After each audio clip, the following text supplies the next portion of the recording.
Week 2 pick'ems. Let's get it. The package, what I really mean to say is, ain't no off season.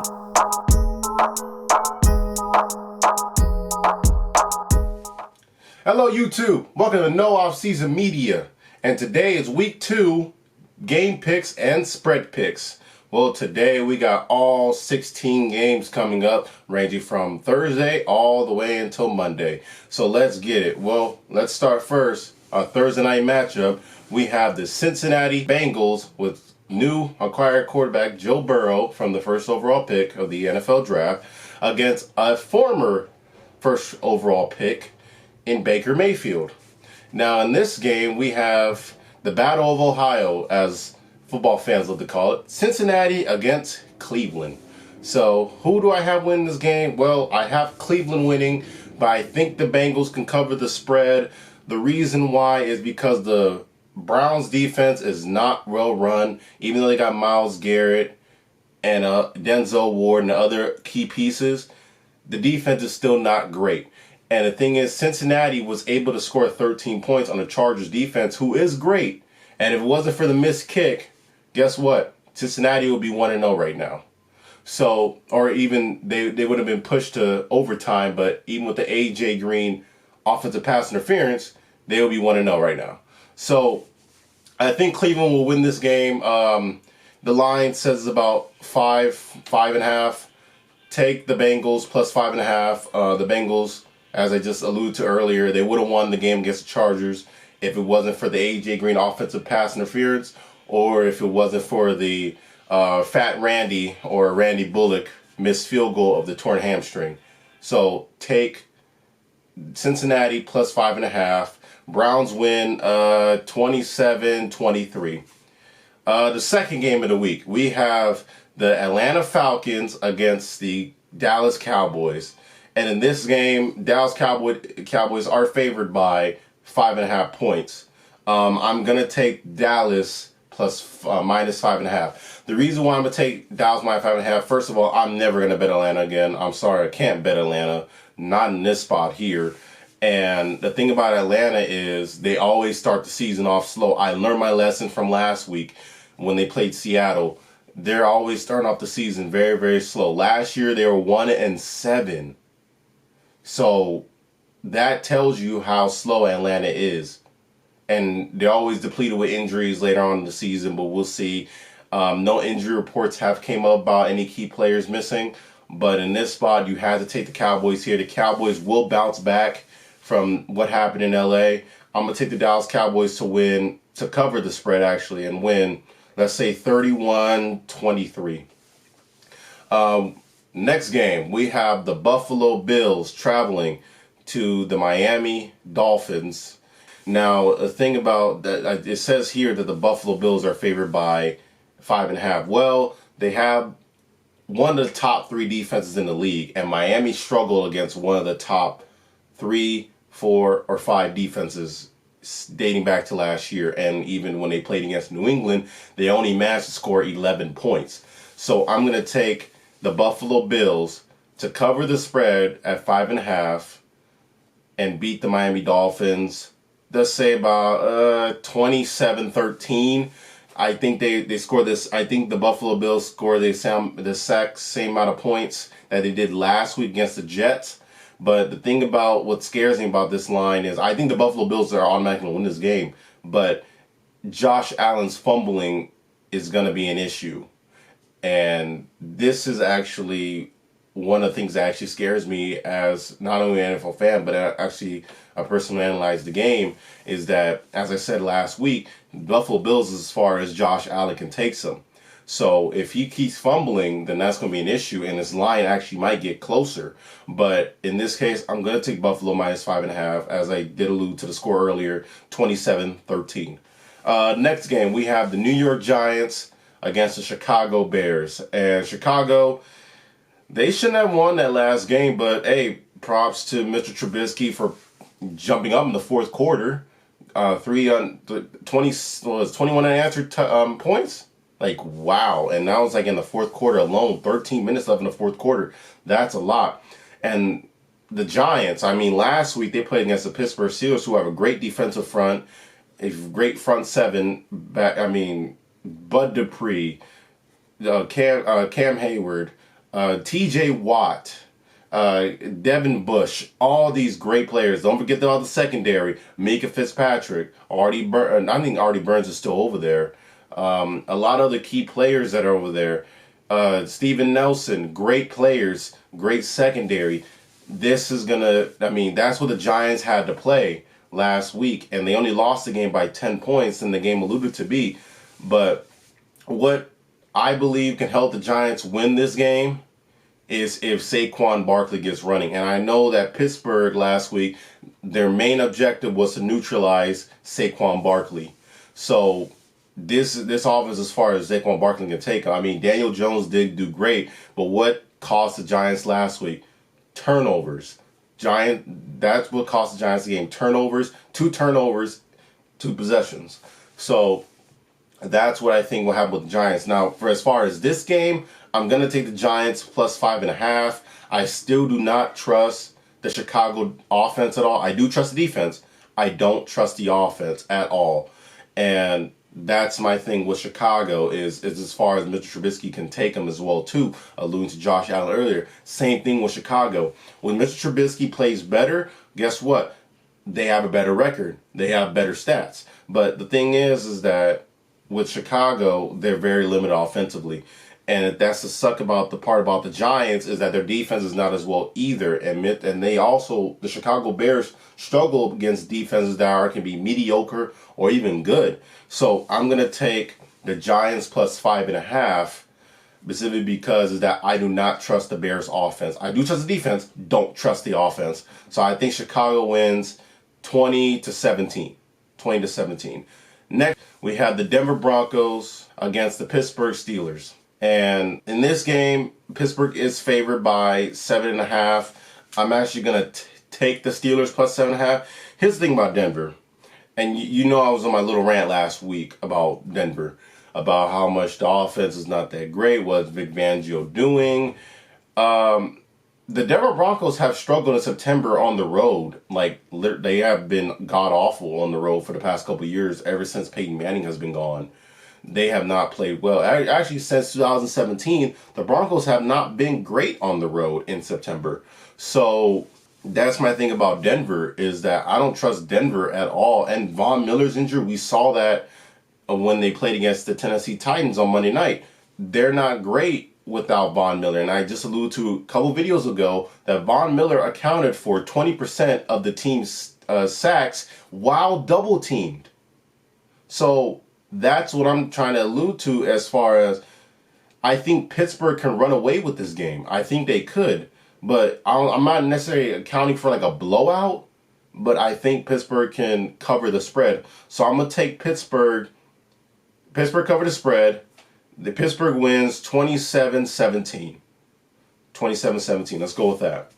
Next game, we have the Detroit Lions, who blew a 21-point lead, or not 17-point lead, but 21 points unanswered to the Chicago Bears. Now they're going to play the top offense in the league in the Green Bay Packers in terms of scoring. Green Bay played Minnesota last week, scored 43 points. Aaron Rodgers was untouched last week. Great for the offense. Is actually changing a lot now. Alluded from last year as well too. As far as running the ball, they're running the ball significantly better. The wide receiver have emerged. Marquez Valdes-Scantling, or MVS as I call him, he has been emerging, which is great because I know the Packers for the past offseason were like, we need a wide receiver. We need a wide receiver. We wanted Denzel Mims.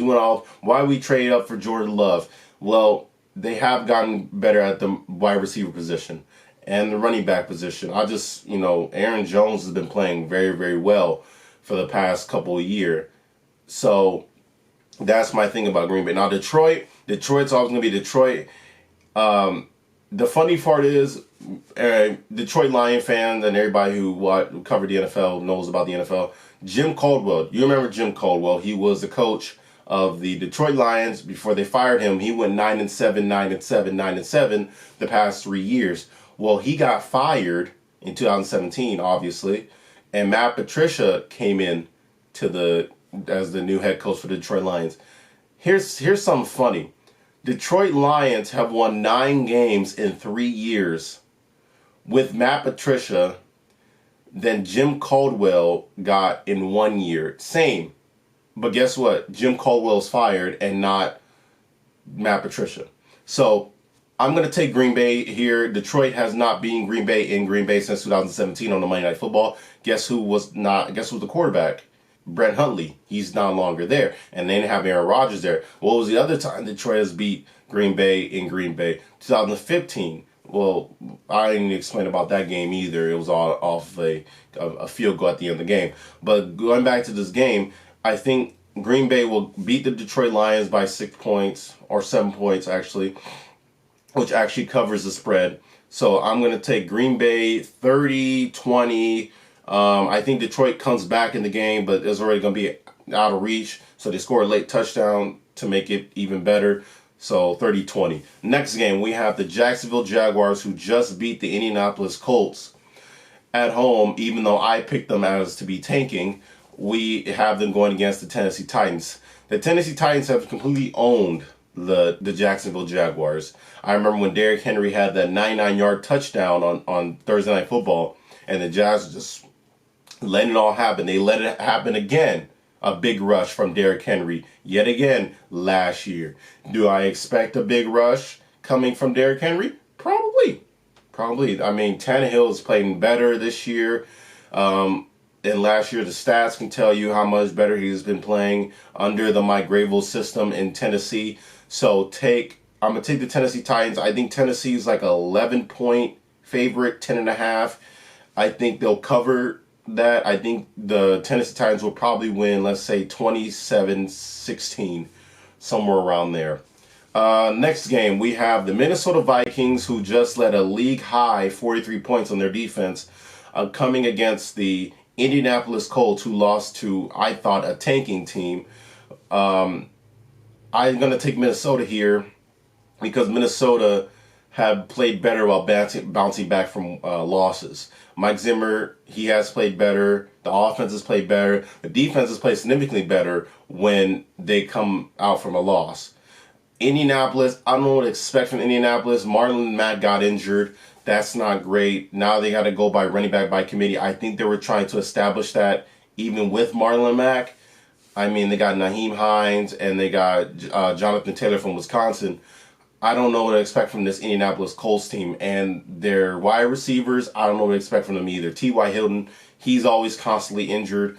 I don't know what to expect from him either. Parrish Campbell, I mean, I can't name anybody else on the wide receiver core. I can't name Michael Pittman Jr. from USC, but that's the reason why I know him, because I obviously watch USC football. So that's my thing. But I'm going to take Minnesota plus 2.5 here. The reason why I pick them, because they let a rookie run all over them last game, and this is Dalvin Cook. He's going to run all over the Indianapolis Colts defense all game in this game too. So I'm going to take Minnesota here. Let's say the score is about 23-20. I think Phillip Rivers, I think they'll put Blankenship out at the end of the game to get the game time field goal, and he misses it. So let's go with that. Next game, we have the LA Rams against the Philadelphia Eagles. Now, everybody's taking the Rams here. I'm not taking the Rams. I'm actually going to take Philly plus 1.5. The reason why I'm going to take Philly plus 1.5, you look at the last time Jared Goff has played against the Eagles. What has happened?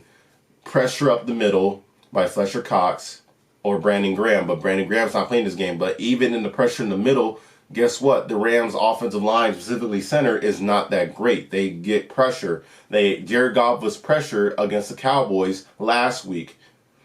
But then let's flip on the other side. The Rams' defense, guess what? They got pressure on the Cowboys. But the Cowboys' offensive line is great. What's wrong with Philly? Their offensive line. Carson Wentz was sacked 8 times last week.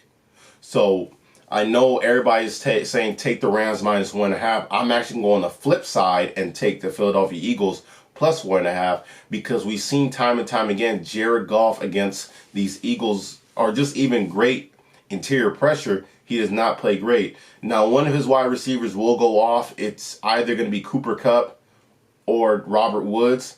My bet is probably going to go with Cooper Kupp.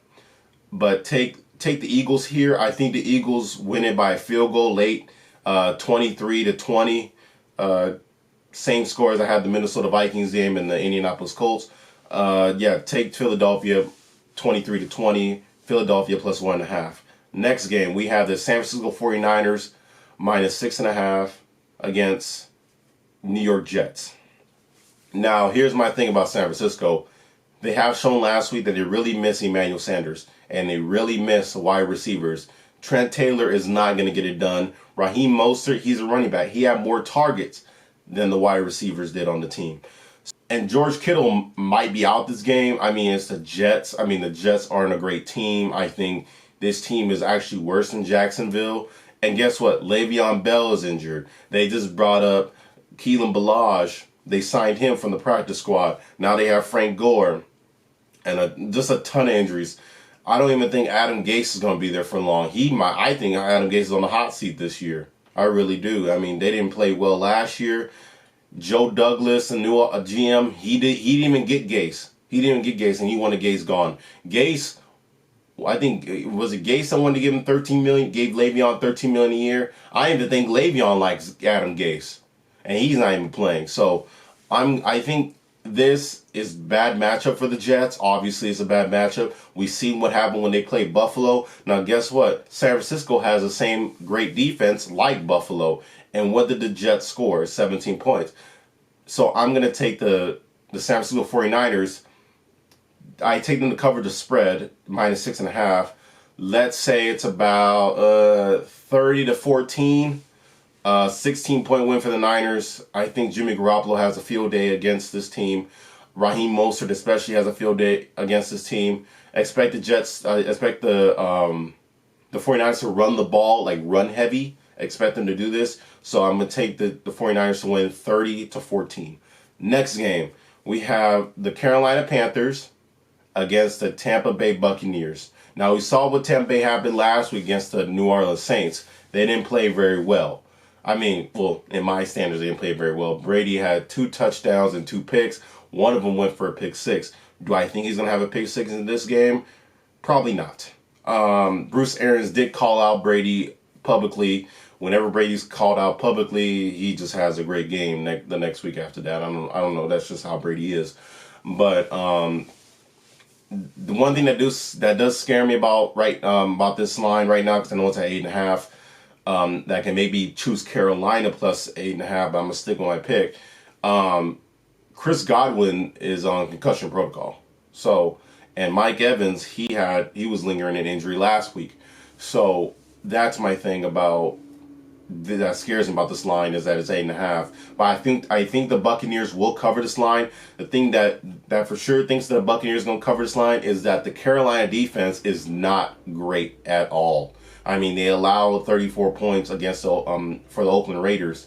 I mean, just wow. And the running back position and what Josh Jacobs scored 3 touchdowns. So I think what also solidifies what I have to do is that the Panthers defense is not great.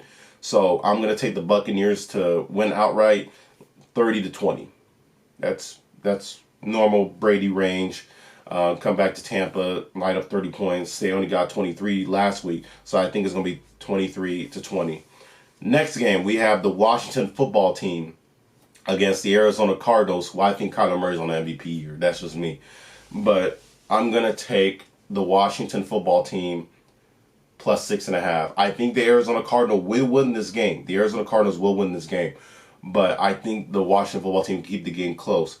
The thing that I saw last week is that the defensive pressure, defensive interior and out exterior from the D-line of the Washington football team was better than I saw previous years, and that I think that's just had to do with coaching of Ron Rivera. So take the Washington football team plus 6.5. And the thing about Arizona is that Arizona only managed to score 24 points against a great defense of the 49ers. And that's great, but they had 2 missed kicks. I don't know how many missed kicks Zane Gonzalez is going to have in this game either. So I'm going to take the Washington football team to cover the plus 6.5, but the Arizona Cardinals win this game. Let's go about 24-19. 24-19. Next game, we have the Kansas City Chiefs, who have a 10 days rest against the Los Angeles Chargers, and the Kansas City Chiefs are a 8.5-point favorite. Take the Chiefs. This is my guarantee. Take the Chiefs outright in this game. Take the Chiefs outright.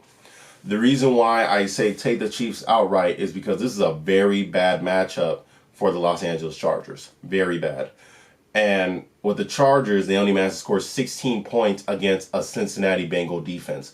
This Cincinnati Bengals defense is not a Buffalo Bills defense, not a New England defense. It's not a Baltimore defense, and it's not a San Francisco 49er defense. This defense of the Cincinnati Bengals is mediocre at best. So I'm going to take the Kansas City Chiefs. They have 10 days rest. They have established a run game against the Houston Texans last week. Now they go against the Chargers. What did the Chargers struggle last week? Containing Joe Burrow, the running game of Joe Mixon. They had a hard time doing that. I expect Clyde Edwards-Helaire to do better. Maybe not go 100 yards, but they're missing that back that they had when they had Kareem Hunt.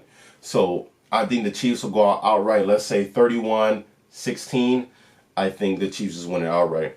Next game, we have the Baltimore Ravens, who are 6.5-point favorites against the Houston Texans.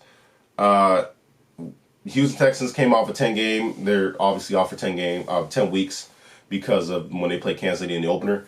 But we just saw the Houston Texans give up 138 yards of rushing to a rookie in Edwards-Helaire. What do you think Lamar Jackson's going to do against this defense? And keep in mind, the Ravens and the Texans did play last year. What was the score of that game? It was 7-41. Guess who ran the ball all over the team? Ingram. Ingram the running back, and Lamar Jackson. Lamar Jackson. So I think they went outright. I think that the Texans can come back outright in the fourth quarter and come back in the game like they did against the Kansas City Chiefs.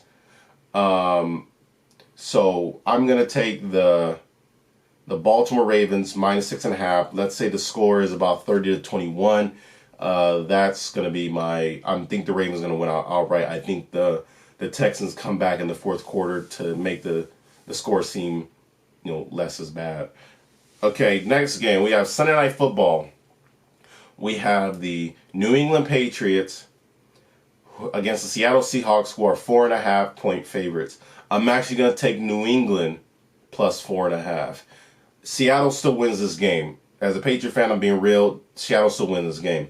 But think about with Seattle and the thing about New England struggles against mobile quarterbacks. We saw last year with Mahomes, Watson, and we saw with Lamar Jackson. 3 losses that were over a touchdown, ironically. So take the New England Patriots plus 4.5. I think the thing is what's different about New England this year, as I said, is the rushing attack. They can keep Russell Wilson off the field, but here's the thing. They have Jamal Adams on the Seattle defense. He's going to be spying Cam Newton all over. But the thing how New England could win this game is with RPO, run pass option. So I'm still going to take Seattle to win this game. It doesn't pay me as a Patriot fan to pick against my team because when I looked at the schedule, this is the team I expect us to lose to. So let's say Seattle wins 23-19. And on Monday Night Football, this last game of the week, we have Monday Night Football. We have the New Orleans Saints traveling to the Las Vegas Raiders. And I'm going to take the Saints minus 5.5. The reason why is because the Saints defenses has gotten better when they played Tom Brady. They held Tom Brady at 23 points. Well, you could say, well, Tom Brady threw a pick 6. He didn't look normal.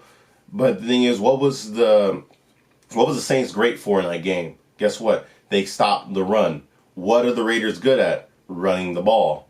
They're going to contain Josh Jacobs.